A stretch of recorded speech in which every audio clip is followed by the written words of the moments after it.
Why did you come back? I had to, that's all. Many of the noir pictures, like Postman, are about a man who gets sort of caught up in the spider web that a woman spins for him. You have these femme fatales who take guys and kind of lead them astray. And they also were based on novels or short stories that were written during the 1930s. I'd like to see him get plastered like that some night and drive off a cliff. Garfield is a perfect actor to play this character. That's why MGM borrowed him from Warner Brothers. He had been in movies since the late 30s. He had always been a kind of rebellious figure. He was just perfect for this role. His introduction in the film is also terrific as he hitches a ride with what turns out to be the district attorney and then gets out at this particular location, and the first thing he sees is a man wanted sign, which obviously has a little double meaning. That's why you've got to help me. It's because I do love you. Yes, you do. You couldn't get me to say yes to a thing like this if you didn't. Lana Turner was introduced in movies. I think her first film was in 1937. The greatest scene in The Postman Always Rings Twice is her introduction. It's one of the great introductions in Hollywood film history.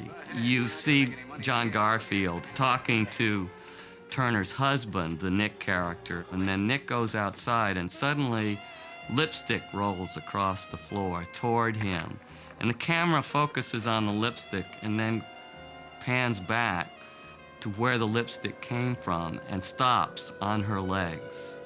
And then you cut to Garfield, and he's looking at her, and you can literally see his breath being taken away by her. And then we cut back to her, full shot, and you see this amazingly beautiful woman adopting a kind of Olympian disdain for him, teasing him, but acting like she's paying no attention to him. It's one of the great introductions of a character in film history, and it tells you a lot about the character. MGM kind of saw her in the Jean Harlow mold. They were looking for another kind of blonde bombshell, a really sexy kind of actress. At the same time, censorship is tough during this period, and they can't do the kinds of films that they had done with Harlow in the early 30s. So they're kind of looking for a way to position her as a star within the studio, and Postman makes her a much bigger star than she had been before. What's the big idea of the suitcases?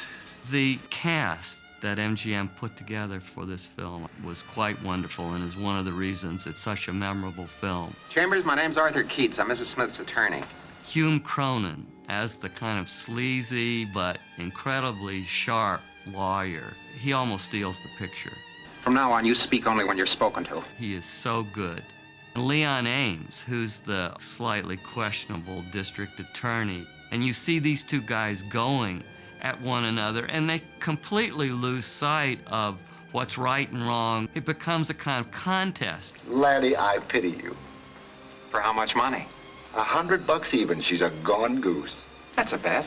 Tay Garnett had a long, long career in Hollywood. He was not considered one of the, famous directors, but he was considered a very strong director, somebody who could handle the big stars of the times. It was the crown jewel of his career.